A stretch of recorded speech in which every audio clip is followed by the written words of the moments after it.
Welcome back to another edition of Metal Album Warfares on this Monday. And I got a good episode coming up for you guys today.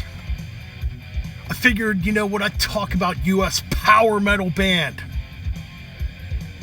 With a mixture of thrash metal too, at times. Iced Earth from Florida. And you know what? I figured I'd put their first two albums up against each other. To me, mainly their first album seems to be forgotten about by a lot of fans, or a lot of people don't like it because of Gene Adams' vocals. Gene Adams being the original vocalist of Purgatory/Iced Earth.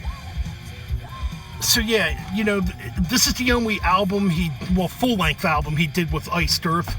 I mean, he was on the Enter the Realm demo, and he did a bunch of Purgatory demos, and he came back for a Purgatory EP a couple years ago, So anyways, we're going to take the very first Iced Earth album, released in 1990. One of the first albums released on Century Media, versus the 1992 album with a different vocalist, John Greeley. Now, John Greeley has more of a power metal type of voice to him compared to Gene Adams. Where, Gene Adams has more of a gruffier edge, kind of a witchy type of vocal style. It's weird how he does his screams, too. It's kind of like if King Diamond did his octaves backwards, I guess. Because Gene will go, ah, and come down where, King Diamond goes up. It's just fucking weird, man. But anyways, yeah, so we got Night of the Stormrider from 1992, also released on Century Media Records. Thing I like about these two albums, too, is the raw production. Before Iced Earth got really into great production and more epic, bombastic type of sounds. So let's get started here. We got Iced Earth to open up the debut album on Iced Earth. Versus Angel Holocaust from Night of the Stormrider, the opening track off this classic album. You know what? I love Iced Earth. I think it's a great track. But you know what? I'm going with Angel Holocaust. I think Angel Holocaust just has a better album intro compared to, the title track Iced Earth. That's just my opinion, and it's a tremendous track. So up next, we got Written on the Walls. To me, one of the most underrated Iced Earth tracks.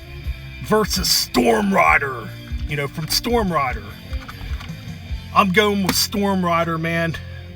I mean, I love Written on the Walls, but to me, I think the track Stormrider is just a tad better. It's a bit thrashier, and John Schaefer does the lead vocals on that track, and I think he sounds pretty darn good. Up next, we got Colors.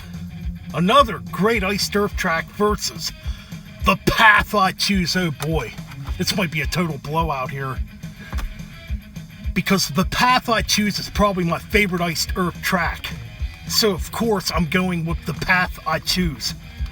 Just a tremendous, heavy, thrashing track, man. Now, I love the trick palm muting in that song, man. Okay, up next, we got Curse the Skies versus Before the Vision. You know what? Before the Vision's just a short little, acoustic type of track. It's pretty damn dark. But you know what? I'm going with Curse the Sky here. I think Curse the Sky is one of the most underrated Iced Earth tracks. So yeah, Curse the Sky from the first album. So the first album finally gets a point, where this one so far has 3 points. And up next, we got Life and Death from the first album versus Mystical End. Okay. Mystical End's probably my least favorite track off Night of the Stormrider, so I'm going with Life and Death. To me, Life and Death is another one of those underrated gems off the debut album. So yeah, Life and Death it is. Just a great track. Up next, we got Desert Rain versus Solitude. This one's really no competition. Solitude's just a short little acoustic piece. So Desert Rain from Night of the Stormrider takes it. Man. Okay, up next we got Pure Evil.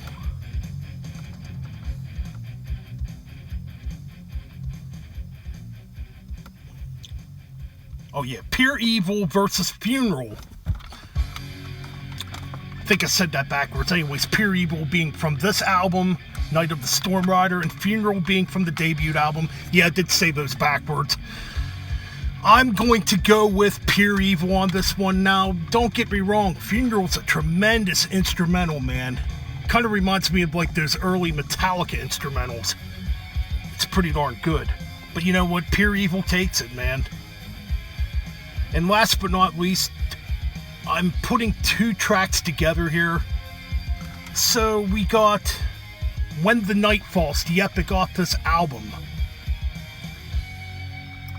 which to me is a tremendous freaking Iced Earth tune, versus the epic off this album, Reaching the End and Travel in Stygium.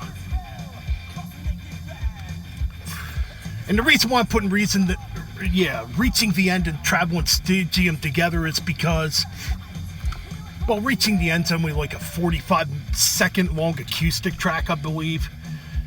And to me, it does kind of lead into, you know, Travel in Stygium. So, yeah.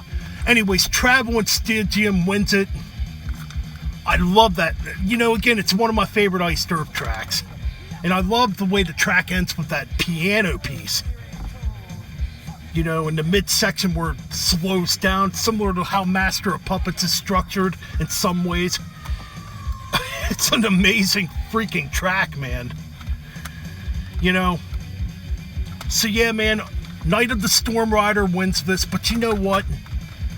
This is still a freaking tremendous debut album. It's underrated as hell. Check it out if you haven't. Alright, keep it metal.